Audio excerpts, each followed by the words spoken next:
तर आज आपण नाश्त्यासाठी दडपे पोहे कसे करायचे ते बघणार आहोत. तर यासाठी पातळ पोहे घ्यायचे आहेत. दडपे पोहे जे आहे पातळ पोह्याचे छान लागतात, पण तुम्ही जाड पोहे वापरून सुद्धा हे करू शकता. आजची जी ही पद्धत आहे मी माझ्यानुसार सांगत आहे, ज्यामुळे भांडी सुद्धा कमी लागतील आणि तुमचा वेळही वाचेल.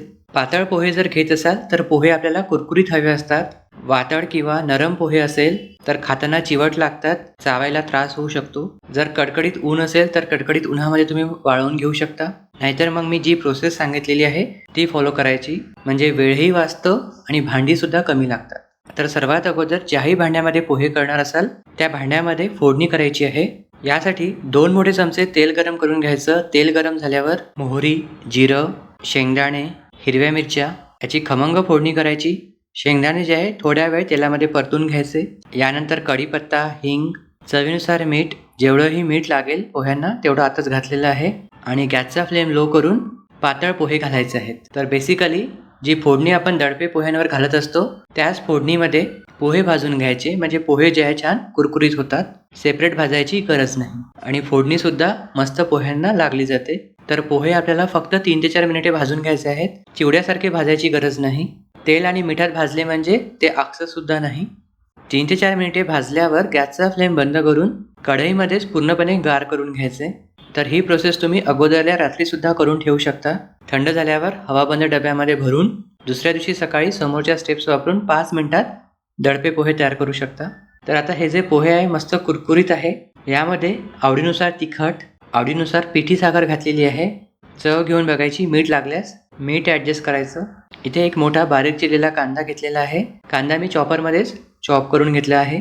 जेवढा कांदा आहे तेवढाच ओल्या नारळाचा चव आहे. कोकणी रेसिपी आहे म्हणजे ओलं खोबरं आलंच. यासोबतच अर्ध्या लिंबाचा रस घातलेला आहे. आता हे सर्व हलक्या हाताने एकजीव करून घ्यायचं. वरून खूप सारी बारीक चिरलेली कोथिंबीर सुद्धा घालून. जर तुम्हाला कुरकुरीत दडपे पोहे आवडत असेल तर तुम्ही लगेच सर्व करू शकता, किंवा मग याला साधारण 2 ते 3 मिनिटे दडपून घ्यायचे, म्हणजे नारळातलं जे पाणी आहे, खोबऱ्यातलं जे पाणी आहे ते पोह्यांना छान लागतं. आणि हे जे पोहे आहे लगेच संपायचे. जास्त वेळ ठेवल्यास ते चिवट होतात आणि खाताना त्रास होऊ शकतो. जर तुम्हाला थोड्या वेळानंतर खायचे असेल किंवा टिफिनमध्ये न्यायचे असेल तर यासाठी या स्टेजवर 3 ते 4 चमचे दही घालायचं आहे. चव बॅलन्स करण्याकरिता थोडीशी पिठी साखर आणखीन घातलेली आहे. आणि आता हे सर्व हलक्या हाताने मिक्स करून घ्यायचं आणि झाकण ठेवून 5 मिनिटे दडपून घ्यायचे, म्हणजे दही जे आहे पोह्यांमध्ये छान मुरल्या जातं आणि पोहे छान असे मोकळे सुटसुटीत होतात आणि खायला मऊ लागतात. 5 मिनिटानंतर तुम्ही सर्व करू शकता. हे असे दडपे पोहे खायला खरंच खूप टेस्टी लागतात आणि थोड्या वेळानंतर जरी खाल्ले तरी छान असे मऊसूत लागतात.